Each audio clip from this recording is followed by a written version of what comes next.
I'm Dr. Sheena Mason, the host of Free Your Mind and the creator of Theory of Racistness. I'm here today with Mamabo Agoro, who will definitely correct me on my pronunciation if I mispronounced her name. She is in Ireland. I'm super excited because my work through Theory of Racistness is having what appears to be an increasingly global impact and reach. And so today we're going to talk about her experiences, a bit about herself and her work and efforts, and what aspects of Theory of Racistness really resonate with her, talk about questions, those kinds of things. If you are listening to the live discussion, please sound off in the chat box and ask your questions. We'll tend to them as best we can at the end of our discussion. With no further ado, Mamabo, please introduce yourself. Who are you? You have to I was on mute. Hi, everyone. So glad to be here. My name is Mamabo Agoro. I am based in Limerick, Ireland. I am a fourth year PhD student at the University of Limerick, and my research is around social psychology and applied linguistics in the area of intergroup relations, in the area of prejudice, and my PhD particularly focuses on the social representations of diverse communities in Ireland. So I'm really glad to speak with Sheena. It's 7 p.m. here, so that's why it may be a bit off with the timing, but I'm really glad to speak about racelessness and how it affects broadly, more globally as well. So excited to have this chat with you today. Thank you so much. How did you come across my work? Was it a podcast that you stumbled upon or a tweet that you found? Do you remember? I think I think it was a YouTube video. I think it was, I forget her name. I think her name was Khadija. Oh, yes. Yes. Yeah, Khadija. I follow her on YouTube.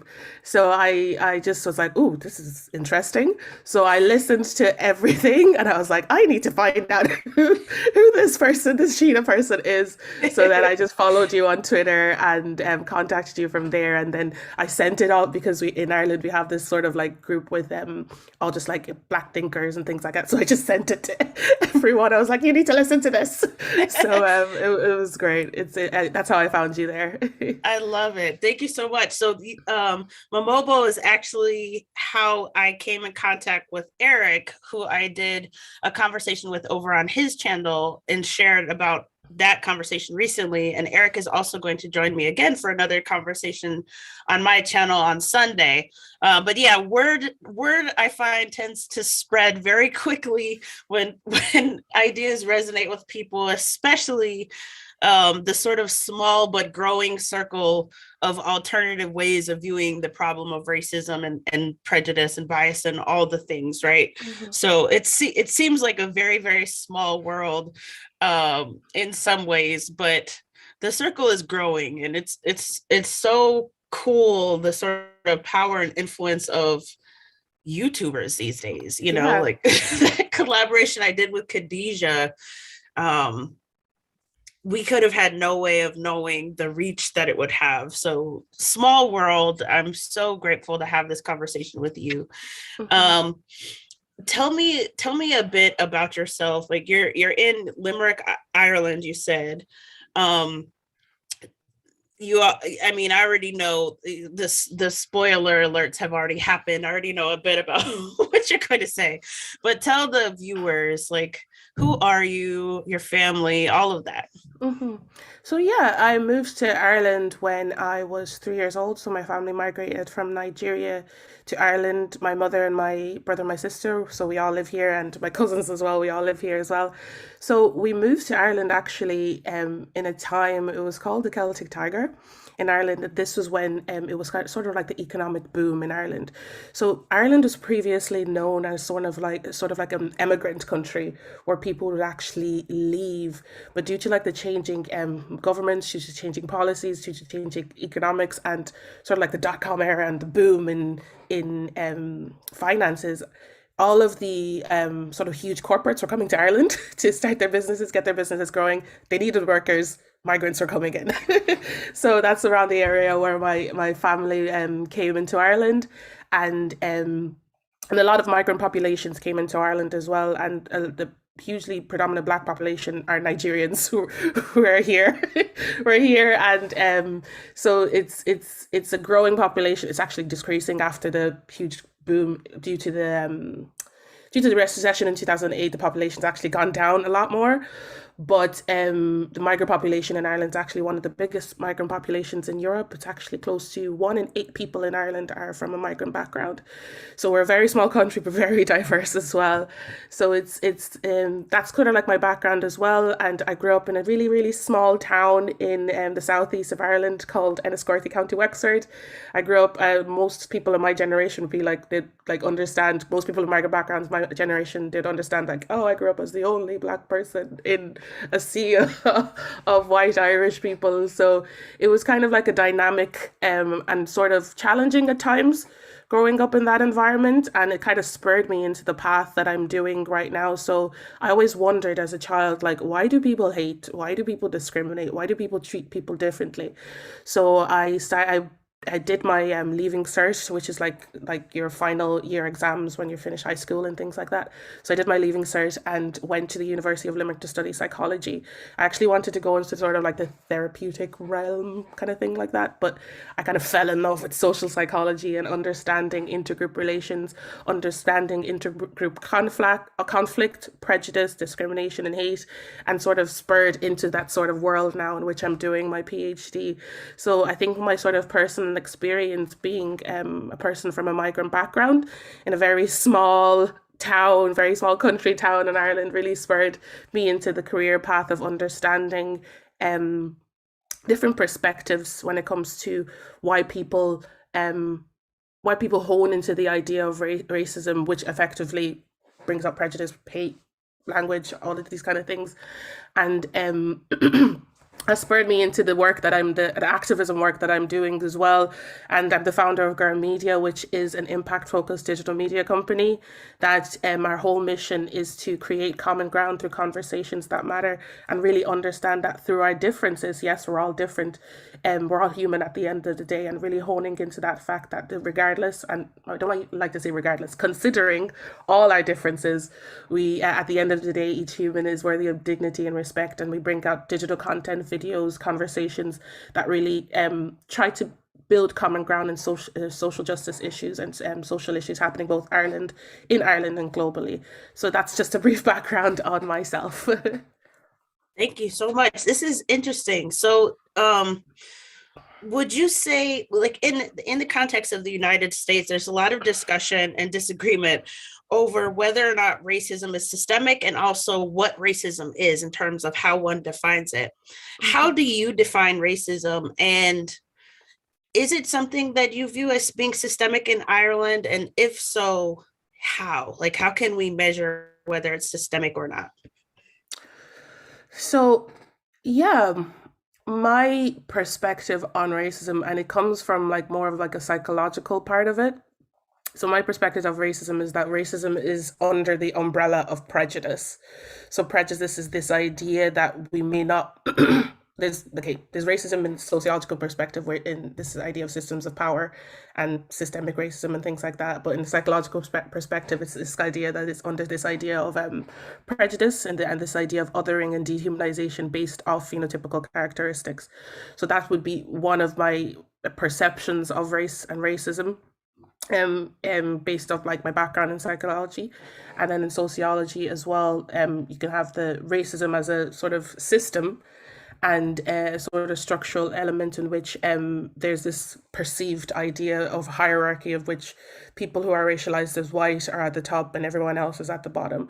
So that's kind of like the way I was taught it, but now I'm trying to be more critically reflective of, okay, what is this actual system, particularly in Ireland as well, because historically Ireland was not a colonizer, it was a colonized nation.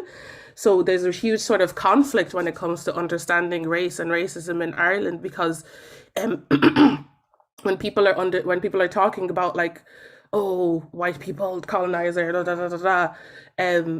Irish people are like, but we were colonized, so why are you doing these disparities and gaps when it comes to understanding racism as well? So it's very touchy, particularly in the context of Ireland, when it comes to understanding the difference between like ethnicity, racism, what it means to be a colonizer and colonized country, or like how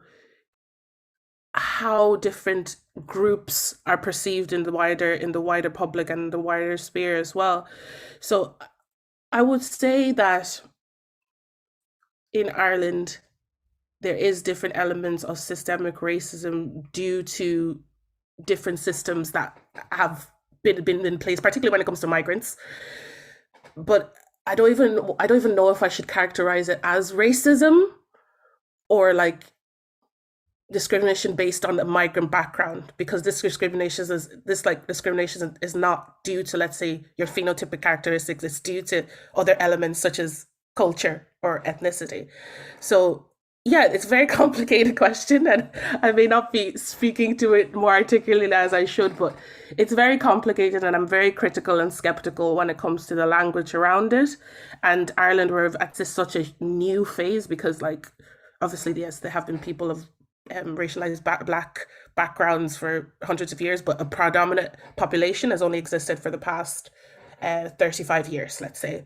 So we're very new, very, very new to these conversations surrounding race, racism. And what I find is that we tend to follow ideologies based in countries that have larger histories larger histories in these areas, such as like the US and the UK, where my fear is that if we follow these countries that have these larger histories, that have ingrained ideas of what race and racism is, we're not going to go towards that world where we can see a future of racelessness, if you get what I mean. So that's kind of sort of like I went on a tangent, but that's like my idea around how the sort of space around race in Ireland now. Yeah. Do you know does Ireland, so in the United States, Hmm. everything is tied to race in quotation marks. So every single measurement is done through the sort of racialized perspective. Is that similar in Ireland? And I ask because I'm wondering what the population of racialized Black people, what percentage of the population is comprised in Ireland. I know, like in the States, it's something like 13%, right? So I'm just wondering if that information is available. Um it is available in terms of, let's say, ethnicity, and I think we're moving towards this very, and part of me is scared about that. We're moving towards this very racialized way of seeing it. I think a part of it is good to understand, okay, the ethnic makeup of your institutions, country, and body, but because of this whole the last 2 years and everything that has happened, there's more engagement with these conversations. But in terms of the census reporting, Ireland comprises of around 1.2 to 1.5% people of African descent. So you can characterize that as people who are Black. So yeah, we're very, very, very, very small population, and but a growing one to that. And I think in terms of that's sort of the wider census, and in terms of the like, let's say institutions, corporations, and things like that, it's not widely documented the sort of ethnic makeup of institutions and things like that. But now there's a huge sort of movement to document that. A part of me Mhm. thinks it's okay, it's great to document it, but then another part of me is like, is it needed to document this? So it's we're taking a step towards this huge towards a more racialized understanding of what Ireland is, but it's a part of me is a bit skeptical about all of it because um as you know yourself, sometimes by overemphasizing racialized identity, it can bring about racism in itself. So it's very complicated here. Yeah, that's making me think about an aspect of one of your responses was about your increased sort of interrogation of how you understand systemic racism and what you label Mhm. as racism at all, which is part of my efforts too, because something I explore with my students is often, does capital R race in the ism, does Mm, that travel? And if it does travel or if it doesn't travel, what does race look like in other countries? What does it look like in other time periods? And part of what inevitably comes up is, examples of African American writers who essentially flee, usually to Paris, mhm, like James Baldwin, Toni Morrison, Barbara Chase Rabeau is currently living in Paris. Um, and they say things like they choose to be in Paris because while they might occasionally experience some form of discrimination or sort of like surprise over how they look in a mhm, society where most of the faces look a different way, they've found that at least people in France are they treat them as American, right? And so mhm, they have a certain amount of privilege that comes with being American. They're not Black American or African American or Black, they're just American.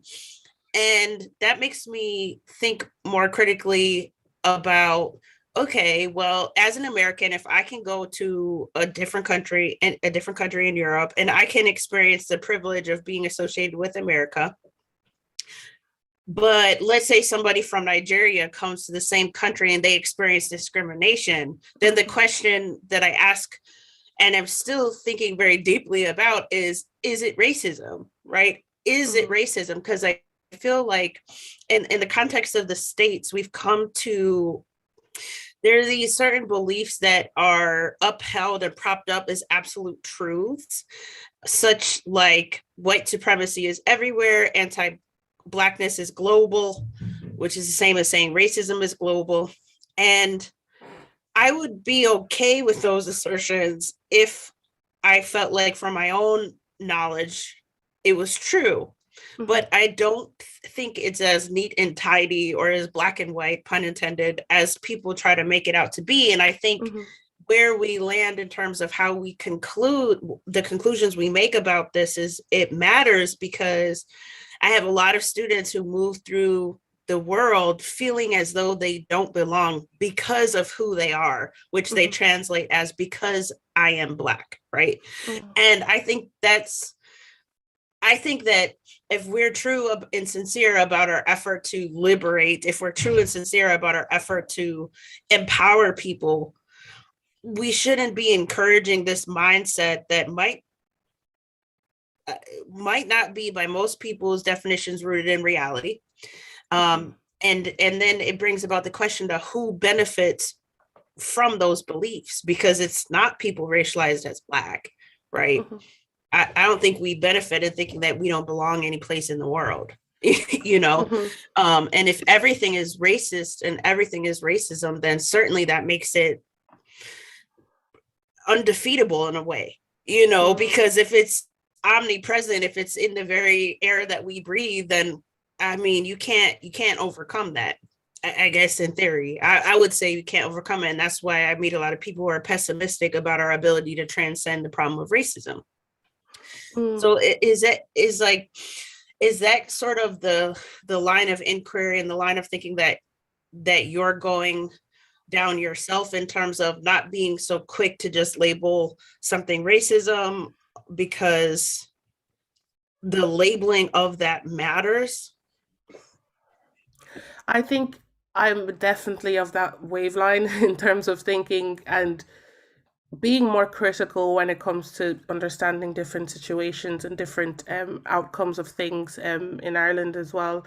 And one thing that I even wanted to say is that with the theory of racistness as well is how much human emotion is sort of tied to this idea of race and this idea of belonging in a racial category. I think it's really hard, and with that comes this emotion and pessimism and things like that. But it's really hard for just like the everyday human being, because of all the histories of race and racism that we have, to remove themselves from the different categories that society has placed us in. like in social psychology, there's this theory called social identity theory, in which your emotions are tied to your group, your sort of social group that you belong to. And when that happens, it's really hard to remove yourself from it, because your sense of who you are is hugely tied to this sort of fixed group, even though it's malleable and we know it's not real biological and things like that, but it's hugely tied to that. And I believe that when people start being more critical of it, they may feel that, okay, if I start questioning these sort of things, I am not going to be seen as part of the group. And one of the fundamental things about being human is this idea that we need to belong.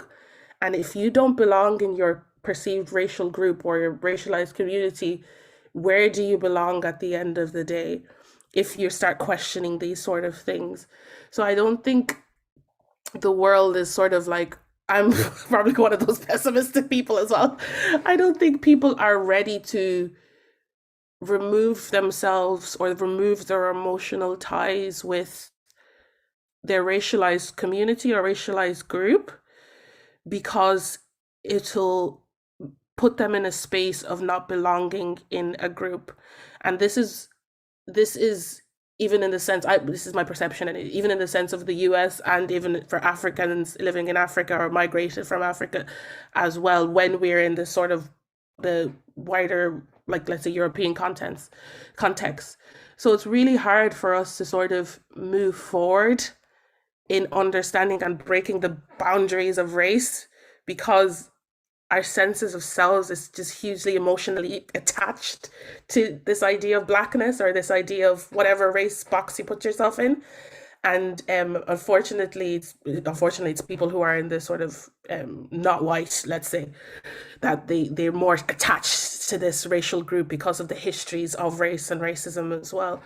So I think it's really hard to just get that, and I'm very critical with how the outcomes of this is going to be in the future of both of us. I don't think you know either. I don't know how it's going to happen in the future, but it's really hard to see how the wider society can remove themselves from that. And yeah, that's just difficult, I guess. Yeah, that's a topic that comes up most often for me is the, we can approach this from as logical a place as possible, and I can have a Bible plus full of evidence, right, for why it makes the most sense to strive toward racelessness or to recognize oneself as raceless. And yet there's the emotional and spiritual work that's also tied into this. And I find that people who are racialized as white tend to have the most questions about the emotional aspect of it, because it's not something that's that manifests itself in the same ways for so-called white people. And so they're genuinely confused and don't understand the emotional ties or the emotional pull for privileging and really elevating race identity Mm-hmm. in the ways that we see playing out. And for many people who are racialized not as white, I found it to be true that because I'm racialized as Black by society, because the people that I speak with are racialized as Black by society, the focus is on the elimination of Blackness. When I start talking about to undo racism, we have to undo race. So it's like one almost forgets that the elimination of Blackness in terms of race also means the elimination of whiteness, right? And so that's kind of step number one, and it's something that I have to be more consistent remembering to bring up first before the questions kind of arise, because it's easy to center Blackness when one is racialized as Black, right? Mm-hmm. And it makes sense to center that. But one probably shouldn't miss the fact that undoing race is undoing all of the categories of race, all of them. And my mentor Jacoby Carter says probably whiteness should go first, right? And part of my efforts too is like I've come to learn from personal experience and from talking with a plethora of people and from doing due diligence and research that part of the emotional aspect is also because of the conflation of race with culture and ethnicity and everything positive a person thinks about themselves. Like for me, I assign everything to my blackness. I have overcome tremendous adversity and violence and trauma, and I've kicked butt and taken names in the process and like overachieved and excelled, and all of the positive things that I see about myself. I was like, it's my blackness. It's because I'm a Black woman, and when I started uncovering where I am now and going down this path, I had a very hard and yes, emotional time. There were times where I cried in my advisor's office. I didn't want to let go of what I perceived to be my blackness. I didn't want to let it go. And at the same time, the evidence was so compelling that I didn't want to be untrue to myself and my own brain, but it was a push and pull. I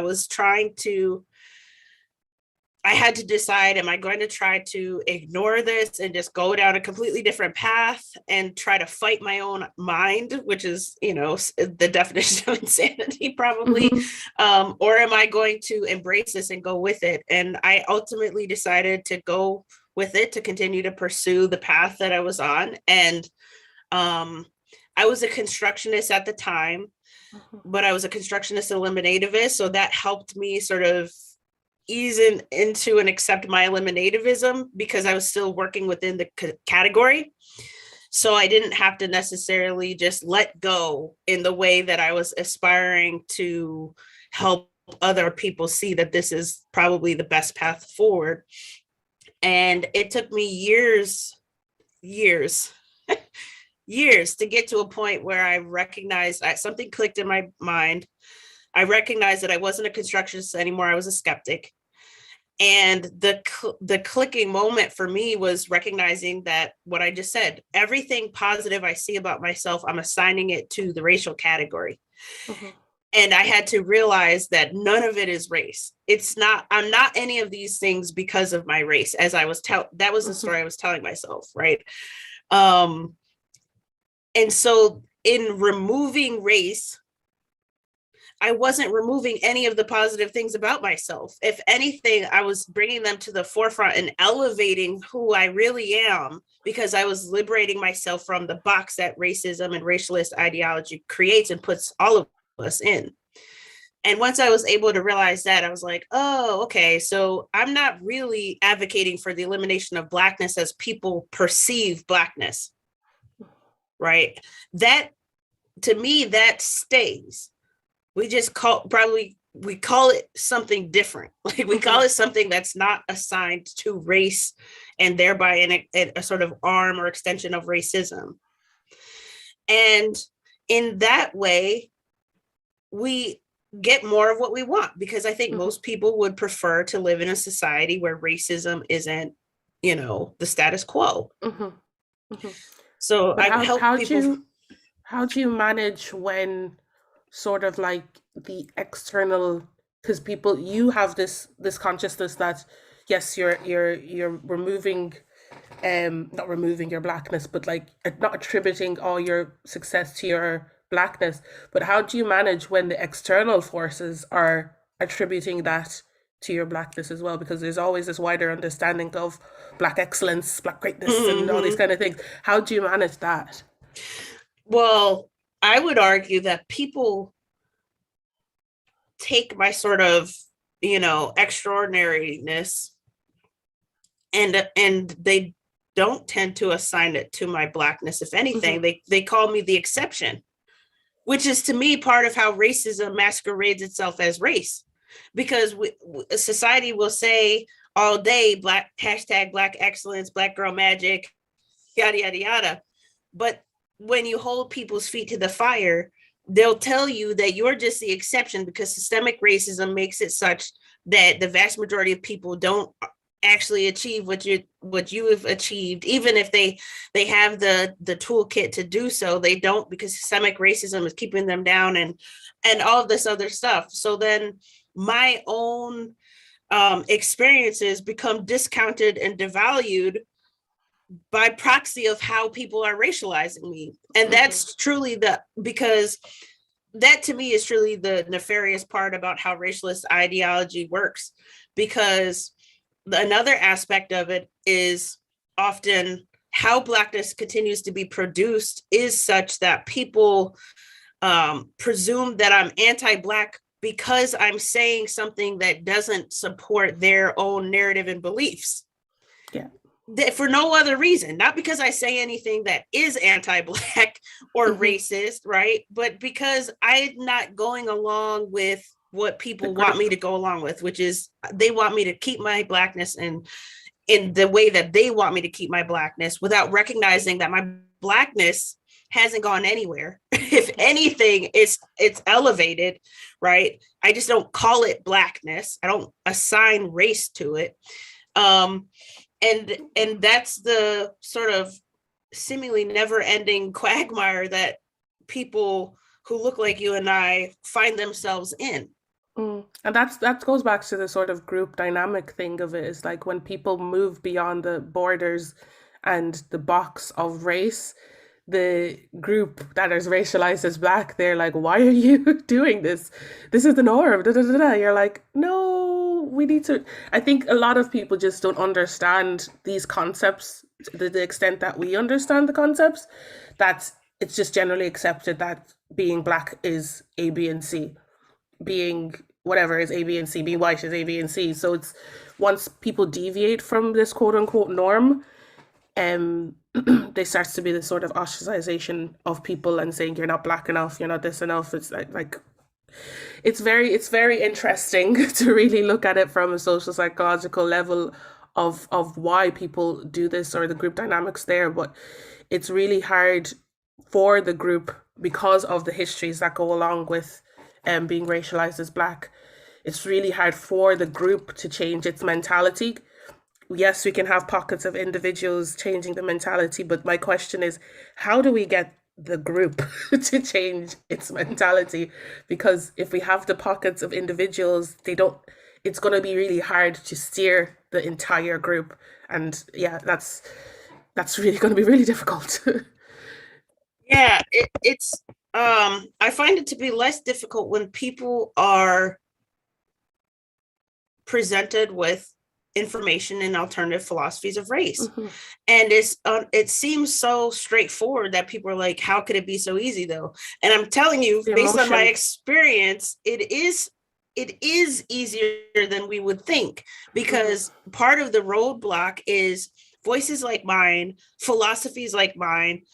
There's an entire genealogy and history of people who look like us who have these really rich philosophies that are alternatives to the sort of mainstream accepted or acceptable, philosophies.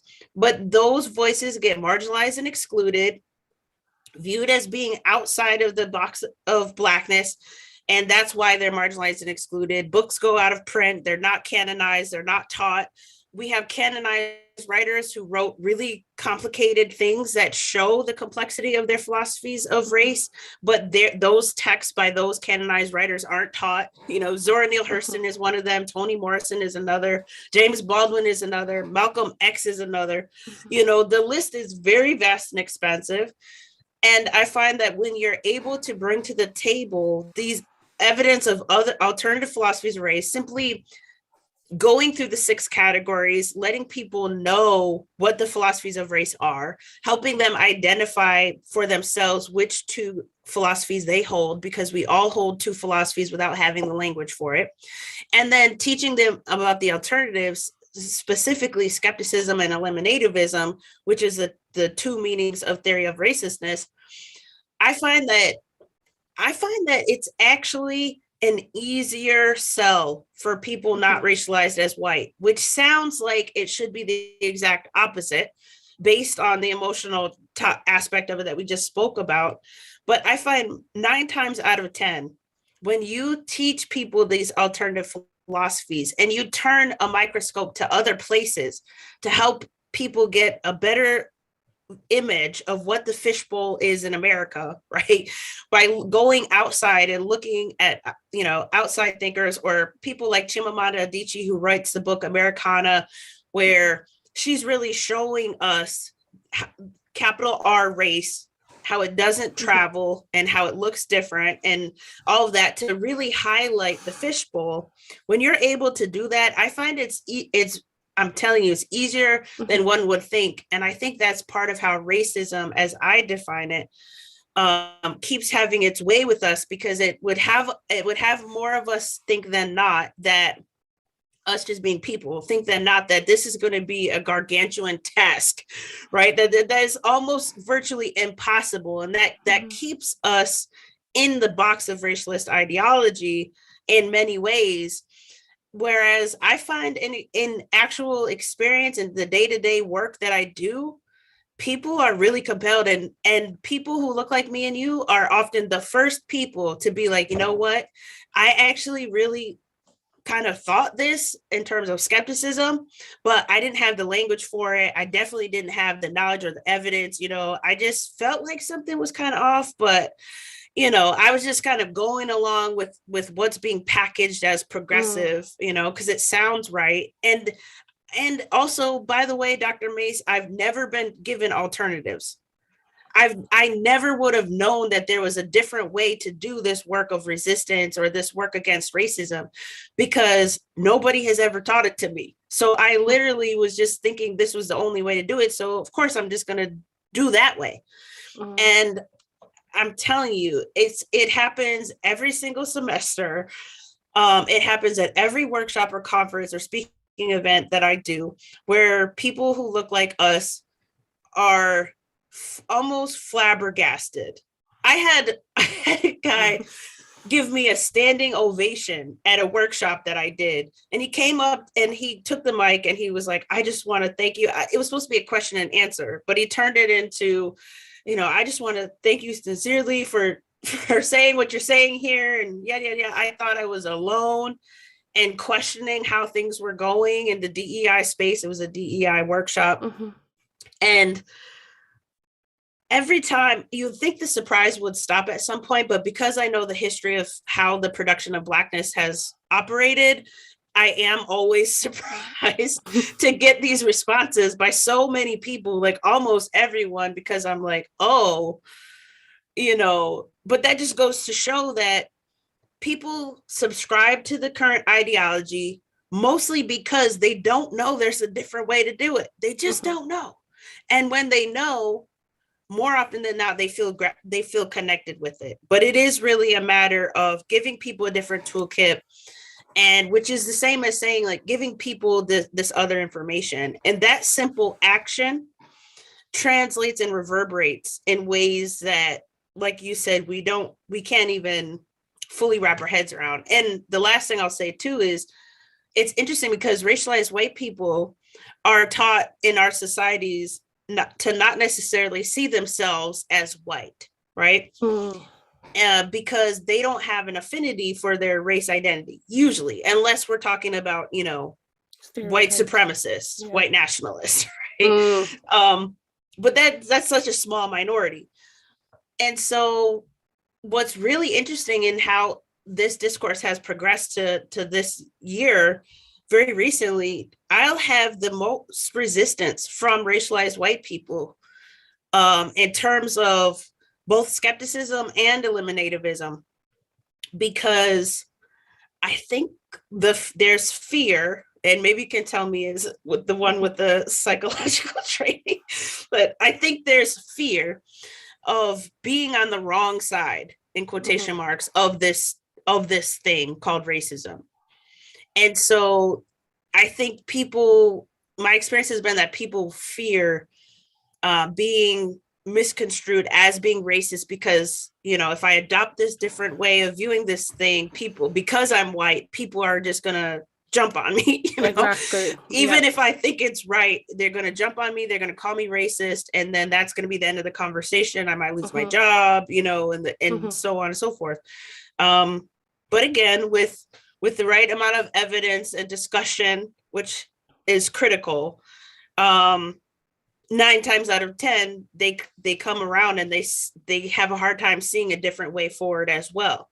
But they they might not be wed to their race in the ways that other people who aren't racialized as white can be. But I think the way the emphasis is on racialization and race and all of that, the increased emphasis, as you were saying, does start to pigeonhole people into their whiteness, and that's not good. I don't know how else to say it. Hmm. In simple terms, that's not good. Like, we need to be doing the opposite in a lot of ways. Yeah, no, I totally agree with that sentiment. And I think, particularly in our context here in Ireland, the discourse is going towards, like you were saying, that sort of super progressive area, progressive in quotation marks, in which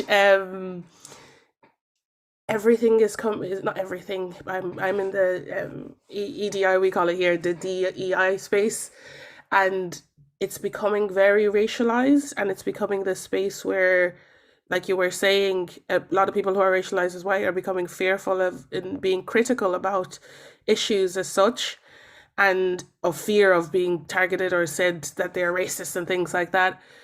So I think once we start to really deeply reflect on how we can undo this idea of race, and yes, it's there in the theory of racelessness, that we can have it. And unfortunately, it's not been being taught at all in universities here. It's the super progressive sort of wavelength that we're on here. And once I found out about, I used to call it like conscious color blindness, where you're aware of the histories, but you don't want to be like put in the box of race. But once I found your theory, I was like, I need to send my colleagues this. I need people to read about this, and I need us to have more nuanced perspectives of issues of race, racism, and explore alternative schools of thought. So it's really nice to see the work that you're doing, especially and the workshops, your papers, your publications, and it's really nice to be able to share or have words for my skepticism, I guess. So have words for my for the thoughts that I was having in my head, and like you were saying, there's a lot of fear out there as well for people to deviate from the wavelengths that are being taught in mainstream society or are being taught in institutions, particularly here as well. So I think once we have that sort of body of work that people can be like, hey, what I was saying has some points to it here. It can give people the strength and the courage to step outside of um the box of race in their mind and in their wider group as well. But I think there's it's still a lot of fear between people who are racialized as white and racialized as black to deviate from the group, to have alternative perspectives, because especially for young people, it's really hard to not be seen as one of us in this sort of sense. So yeah, I just really really like your work, and really going to be engaged with it moving forward. I'm going to be sending it to my colleagues in the university so students can have more language to understand alternative perspectives to race. Thank you. I will say too, it's one important thing to add, because you were talking about how humans essentially need some form of group identity in a way. That's kind of what I was translating you as saying earlier. Mhm. And so once you start to dig into and trouble and interrogate group identity, such as what is perceived to be race or racial identity, yeah, it's like danger, danger, fight or flight in a way, Mhm. because it's like intuitively and subconsciously people recognize that the core of their being is now being questioned, right? And potentially at risk of being destabilized. And so for me, it really is important to know and understand and acknowledge how people get to where they are in terms of the emotional connectedness to race. And also helping people understand that I'm advocating for the undoing of racism, which is a very particular thing. Racism masquerades as race, but race is also what people point to and say this is race or this is racial. They're misnaming ethnic or cultural things. So that my skepticism when I say race doesn't exist, but racism does, that's really what I mean. It's racism masquerading as race or misnaming other things as race. So that when I talk about undoing race, then I'm really talking about undoing the conflation of those things to undo racism. So everything that people find very meaningful and valuable in terms of group identity or just individual identity remains, as I said. And the only shift is the removal of the violence of racism, which also includes not helping people stop internalizing racism while still empowering and encouraging people to recognize the problem in the existence of racism too, but just not internalizing it, because the internalization I find is something that's really detrimental, as we were talking about earlier. And almost nobody benefits from the internalization of racism, because the way racism it continues to be framed from a racialized perspective is your bad behavior is because of me, right? It's because I'm Black. It's because I look how I look. And we do this for virtually every social problem that we have. We talk about the problems in that type of language, but theory of racistness helps people talk about somebody's bad behavior, right? Or the workings of a system without making yourself the cause of the problem, right? Like it's not because you're Black or because you are who you are. It's because of their bad behavior, right? And so it's reinserting or redirecting the discourse to focus on the problem, the root of the problem, and not the symptom of the problem, which is race. And the other thing I wanted to add is something that I think is happening increasingly, at least through my work, as something that I encourage people and help people with is, okay, so we have this idea of race identity and race pride, but what would be a more productive, or what could be a more productive group identity to attach oneself to? And I was going to ask that.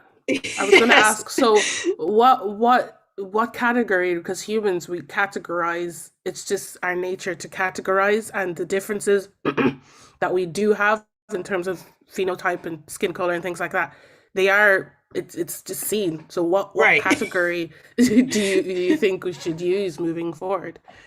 Yeah, so I do recognize that human is far too broad of a category, but truth be told, I do help people recognize their shared humanity first and foremost, which really I think comes only after one can get outside the box of Black and white.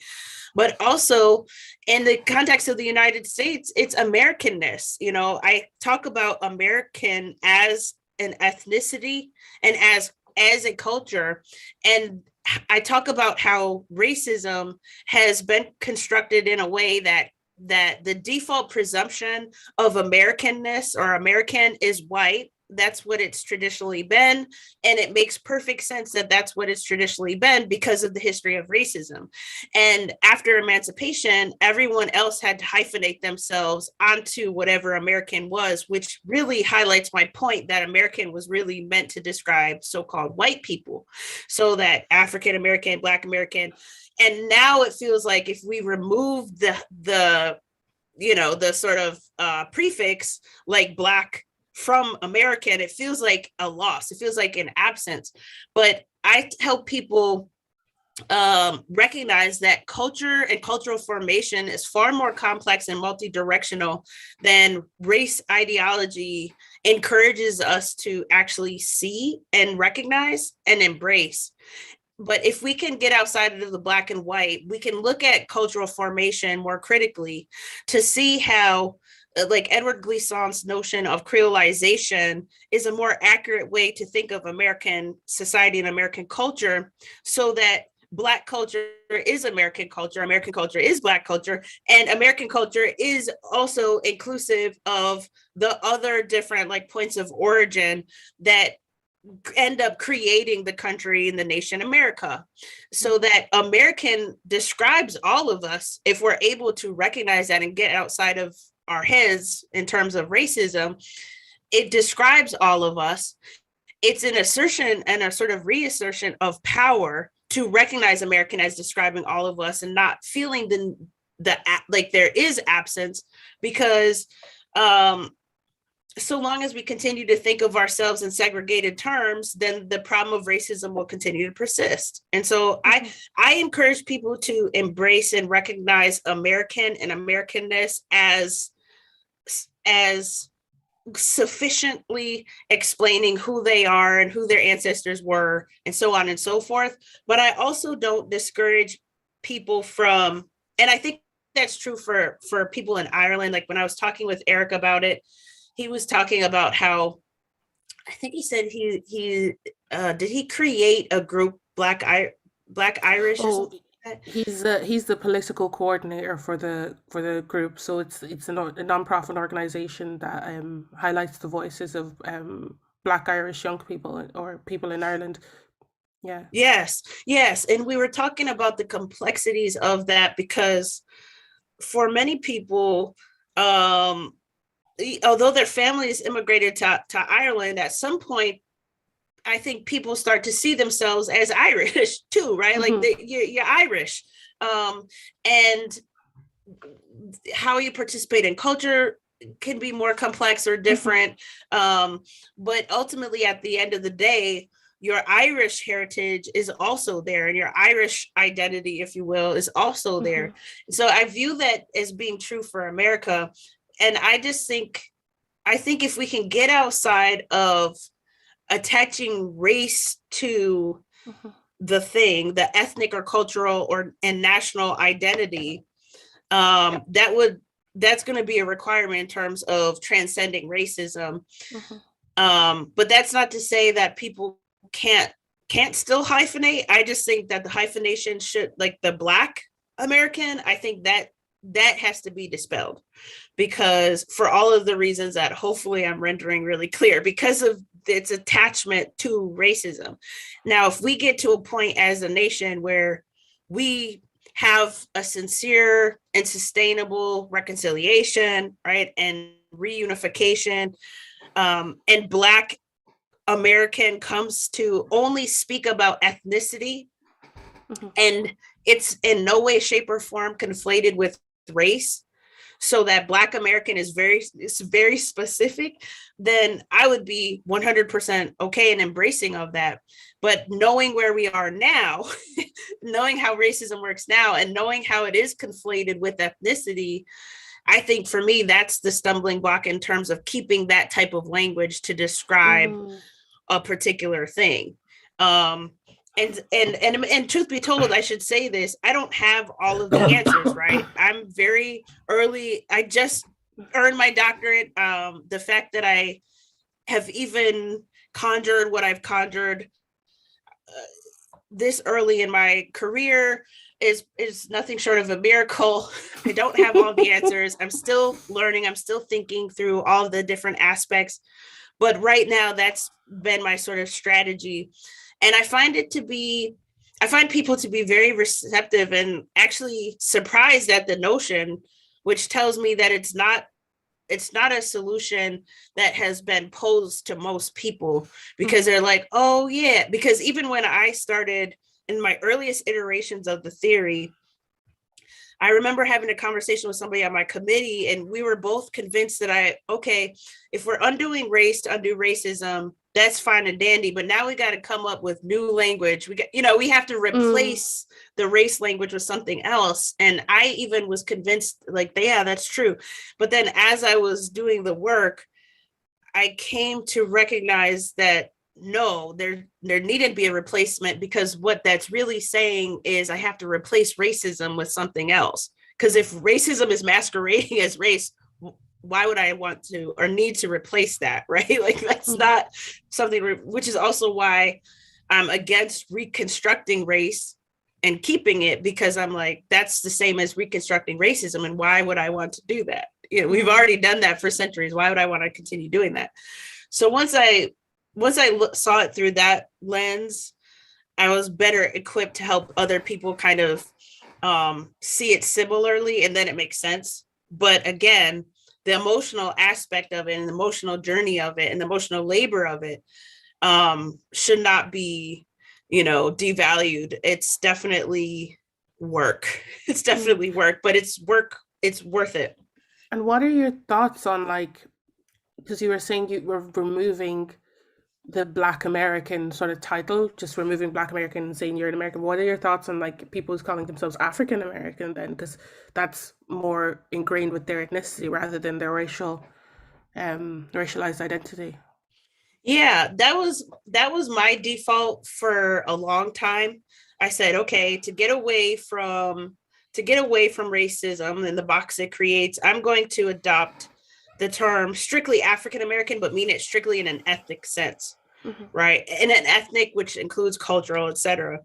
Um, and I went with that strategy for a long time, and more recently, within the last 6 months or so, that's when I started to see the quagmire of not being written into what it is to be American. I Hmm. started to see that as a quagmire. I started to see this constant desire to segregate and categorize, as you're saying, as being part of the problem that's upholding continuing racism. And that's when I started to see American, the term, as sufficient.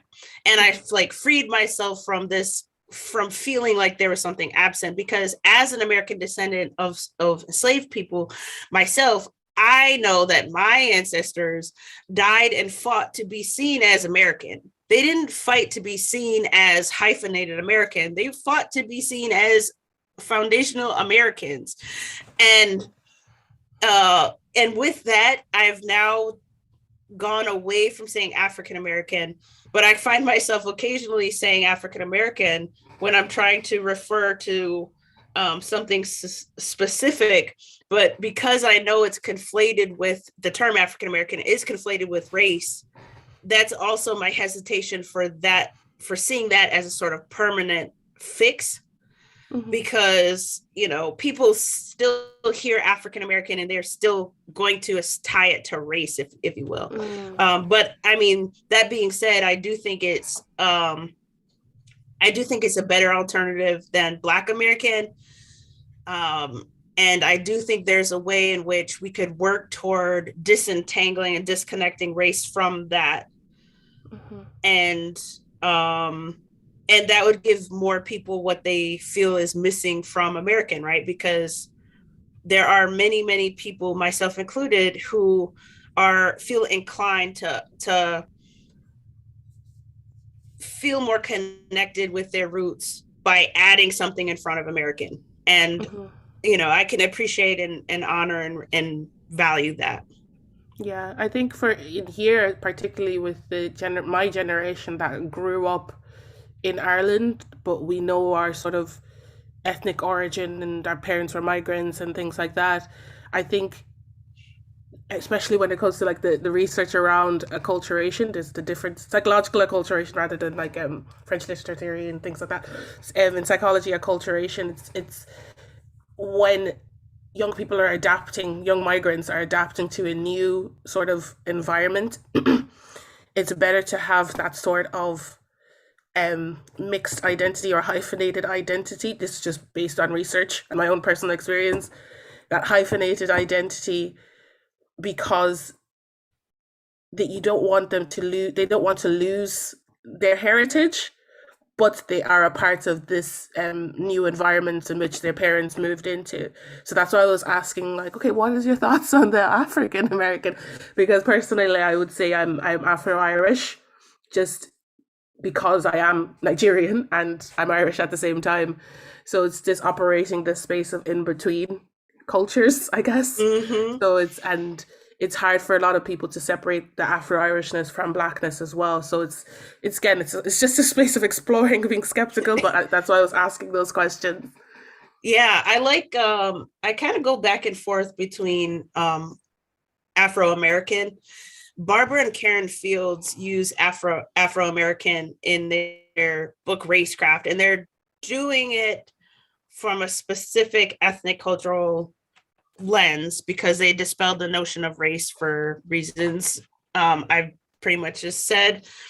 And yeah, I kind of go back and forth, and it's clear to me that in American society they've gone back and forth too, because there was a time where that was more popular. That kind of language was more Mm-hmm. popular, and because race is constantly under reconstruction, you see all of these different iterations of ways to say the same thing, if you will, and that also inspires me to feel inclined to lean into Americanness as a sort of one-stop shop, if you will, because at some point, I recently spoke with a geneticist. His name is Tade, and he was talking about how other countries have these different conceptions of ethnicity, and they tend to lean into the nation as speaking about ethnicity in a way that to him makes more sense than how we do it in the United States.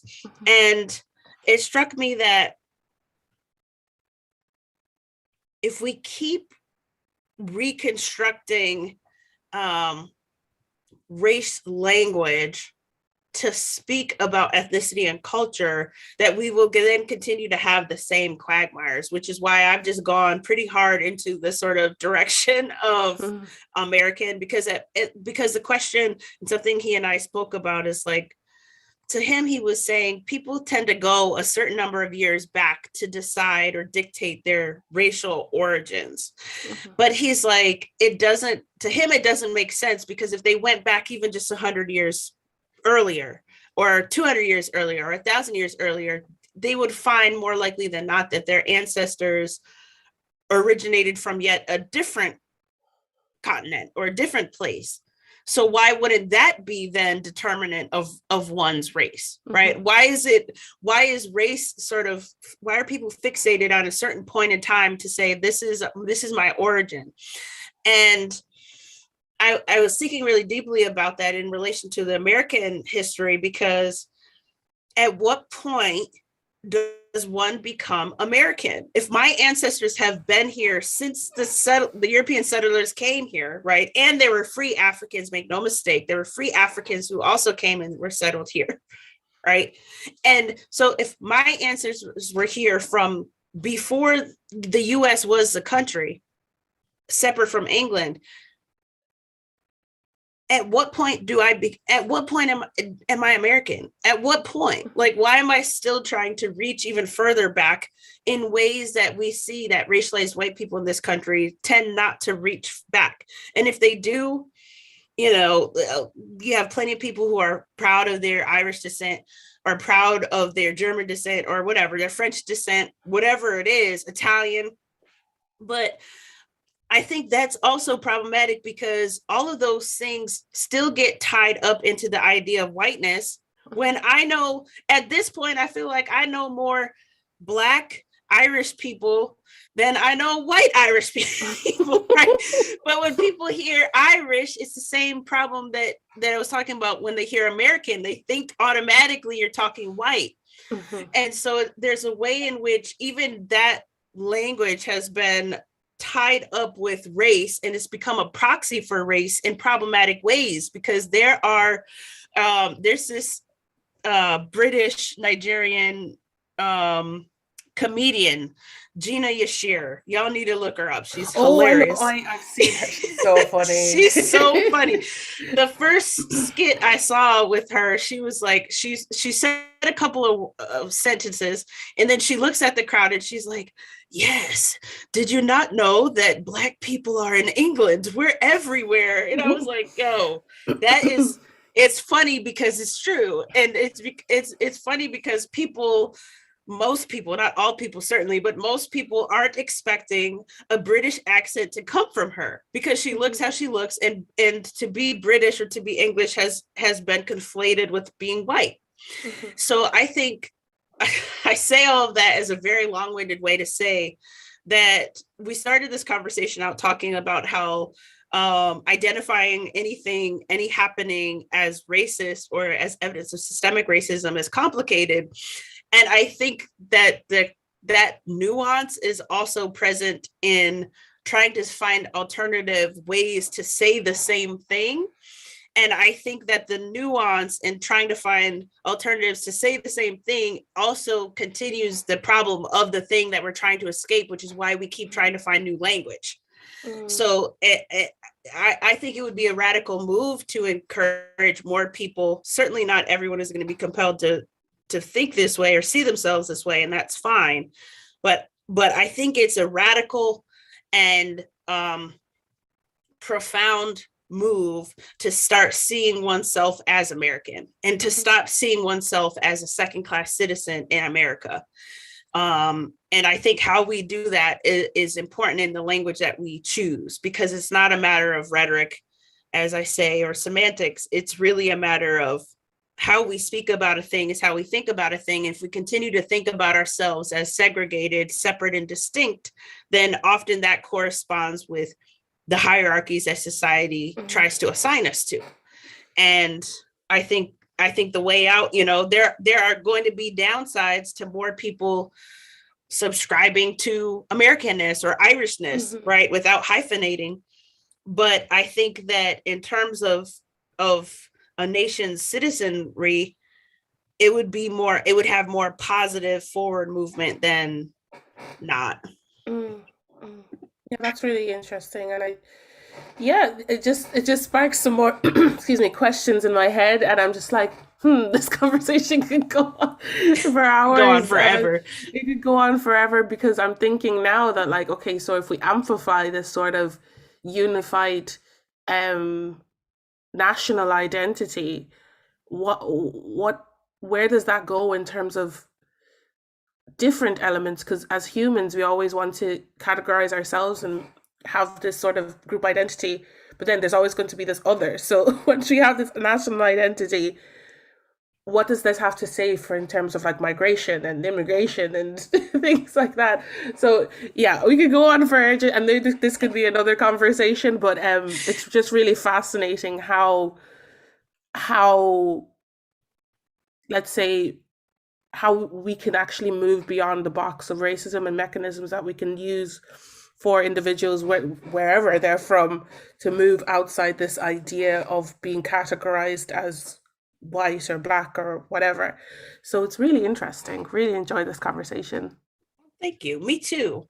Yeah, because that's something I think about too incessantly, because my brain can't help itself. I think about xenophobia, and I think about how that could be maybe perhaps exaggerated, right? With if we are able to achieve racistness, or I say when we're able to achieve racistness, it could be exaggerated. That could be a downside of an increased nationalistic, identity or something of that nature.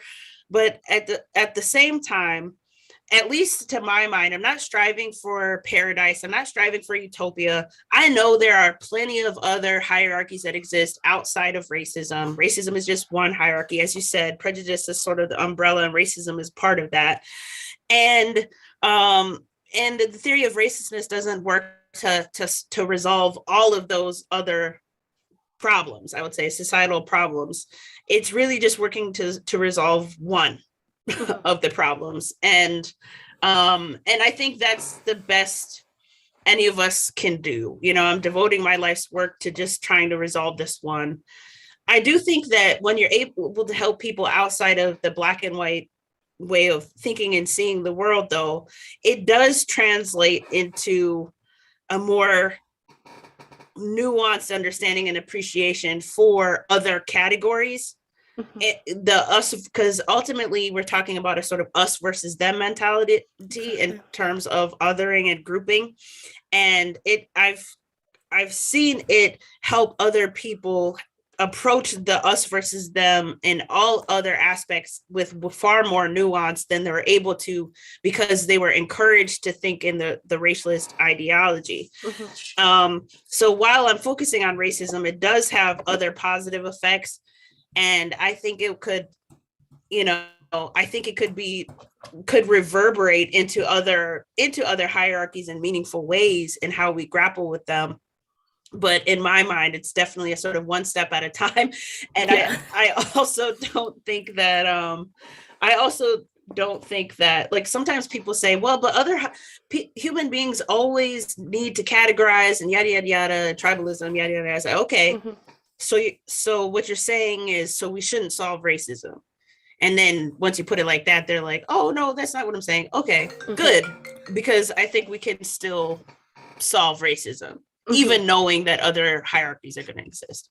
Um, Exactly. I know it's getting late, Momobo. No Is problem. where you are. I can only imagine. Let's see. You said it was 8 when we started, or no, it was Yes, it's 7. 8:30 now. 8:30 now. So let me take a look in the live chat to see if anyone has any questions for us, and then you'll be off the hook. But we should definitely do a part 2. No, definitely we can bring Eric along and have this wider conversation on this. It's super interesting. Let's see.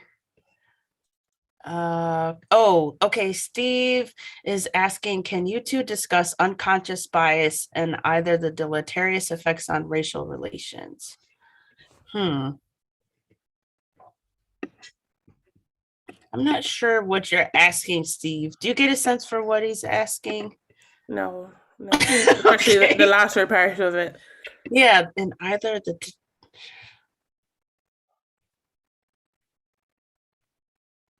Steve, we're gonna have to put a pin in that, and Mhm. maybe once I talk with Steve more, because this is somebody I know, Mhm. we can tackle it in the next go around. Mhm. L8 Rome asked, hi Sheena, are your ideas based at all on Barbara Field's work, notably racecraft? So to answer your question, I get this question constantly. No, it's not, because I didn't read the book until about a year ago, after I'd already done my dissertation and the whole thing. But I will say I was really thrilled to read the book. It had been recommended to me for a long time, but it took me it took me a long time to actually read it. I was thrilled to read it. I support their work. I teach the book Racecraft in almost all of my classes. I recommend it to everyone who will listen. And I think the idea of racecraft, the concept of it, is a useful tool in this discussion of theory of racistness. But I can't say that my ideas are based on their work, since their work, I was introduced to it well after I'd already gone down this path. But I hope that answers your questions.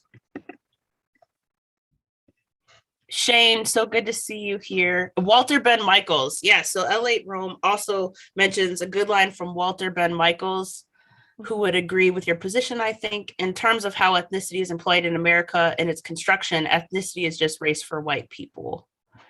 It's Mhm. just race for white people. Right, right. Because ultimately saying that it's conflated. So Walter Ben Michaels is someone that I also respect and admire, just as I respect the Fieldses and their work. Mhm. I read an essay by him about a year ago, and it was titled something like, it had a longer title, but part of the subtitle was a formerly ex-white man or something like that. And in that essay, I'll send it to you if you're interested in Mhm. reading it. So he, in that essay, he talks about James Weldon Johnson's book, The Autobiography of an Ex-Colored Man. And he does a sort of literary analysis of it, but he ultimately concludes that race is a nonsensical category and we need to stop upholding it. Mhm. And because it was something like a formerly ex-white man, because he's saying to have identified himself as white in any way is a mistake and was a mistake. So The formerly ex-white is just him saying he was never white to begin with. And in his effort to sort of get outside of racism or the system of racism, he started to see himself as ex-white, but then he took it one step formal saying formerly ex-white, which to me, translation raceless, right? Like he's seeing himself as a sort of racist person, but very controversial. You can imagine, very controversial essay. At the time. Very controversial. I'll send it to you. I think you would get a Do. kick out of it. Do. Oh, and it looks like L8 Rome might be linking it in the chat box for anyone who wants to click on that. So Mamobo, I want to say thank you so much. I promise I'm going to become more fluent in saying your name correctly. You said it correctly, yeah. Okay, good. Because names are super important. I grew up with a name that I feel like in my mind it's straightforward, Sheena, long E, and teachers, classmates constantly mispronouncing my name. I've gotten all kinds of mispronunciations. I've gotten Shauna. I'm like, how? Shina. I'm like, how? I don't understand. Shenna is the most popular. Anyway, I put emphasis on saying people's names right. So thank you for being gracious and very patient. And thank you for coming and chatting with me. I've loved this conversation. My mind is exploding. Yes, no, thank you. I really enjoyed the conversation myself. It's really nice to actually meet the person behind race theory of racelessness and explore it a bit more.